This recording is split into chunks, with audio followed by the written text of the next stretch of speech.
And modifications of mind means what? Whenever I'm idle, whenever I'm sitting easy, I'm always circled with certain modifications. One of the modifications, they say vritaya, panchataya, klist, aklist, that there are 5 modifications of human mind, and some modifications of human mind are painful, some are more painful. Ending up, if you are attached to any one modifications of human mind, your life will end up being painful. See the research of Patanjali. There could not be the 6th modification. You think and get. They cannot be. When I'm going to talk to you about these 5 modifications of mind, they are right knowledge, wrong knowledge, imagination, sleep and memory. And in detail we'll be talking sometime later. But see, whenever I'm sitting idle, it's these 5 modifications which circles me. And if I am attached to my imagination, I will go to another world, and when I come back to the physical world, I will be painful. Sleep, memory, past. It's always the past which encircles you whenever you're free. Present has never encircled you. So these 5 modifications of human mind, yogis say, they end up leading the life to a painful state. And how do we seize these modifications of mind? Then comes the whole process of yoga. Yoga is an art. It's philosophy and science too. It's a philosophy because the approach is beautiful. The approach is very artful. The approach is how they manifest this man into a god. It's a total transforming process.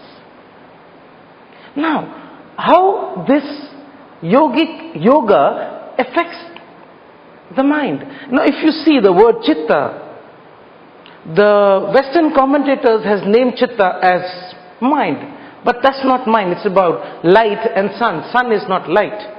It has a lot of more properties. The output of the sun is light. Similarly, chitta is byproduct of Purush and Prakriti. Something, when get attached to something, it's enlightened. So that's chitta. It's a huge, if one talks on chitta, you will be able to understand the deeper meaning and understanding of the mind. Now, what is mind? What do you call a mind?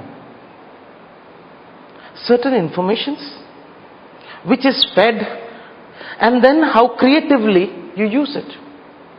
Now imagine, I'm checking your intelligence to see how intelligent are you if you can describe one alphabet, forget about a word, one alphabet that has any meaning which you have not heard, which you have not read, which you have not learnt. That makes sense to me. You will be amazed. You'll be amazed to know that you cannot even utter one alphabet. Whatever, right, wrong, good, sun, light, moon, stars, colors, love, affection, faith, humanity, anything that is already heard. So your intelligence is just a bundle of information. And how effectively you use it, which we call as common sense, is what we call as logic. You will not have a logic if you're left in a jungle. Your logic will have different, only food. If you're left in a jungle, all these what we're talking about right now, about life, death, happiness, this is also taught. This is also, we've heard about. You know, in the lower creatures, when you go down the species of human race, you'll be amazed to know that when certain death happens, they respond differently than men. Why? Because the consciousness, which is so evolved in human being, understands it, perceives it differently. Once we know that it is not there, it is not there. We know there's something called death. And we mourn over it. It is as funny as that something which is so real, something which is so true, we don't even want to hear about it.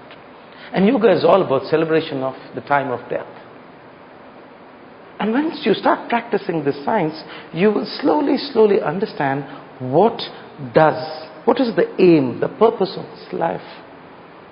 And it is what you have heard about yoga, is certain asanas, you can twist your back. That's not yoga at all. That's just, I told you, those are the cultural postures which we all are practicing. That will only help you to get rid of certain problems in the body, or to bring in muscles, to bring in the joints, to bring in the entire body to now to be ready to sit and meditate. It's a very powerful science.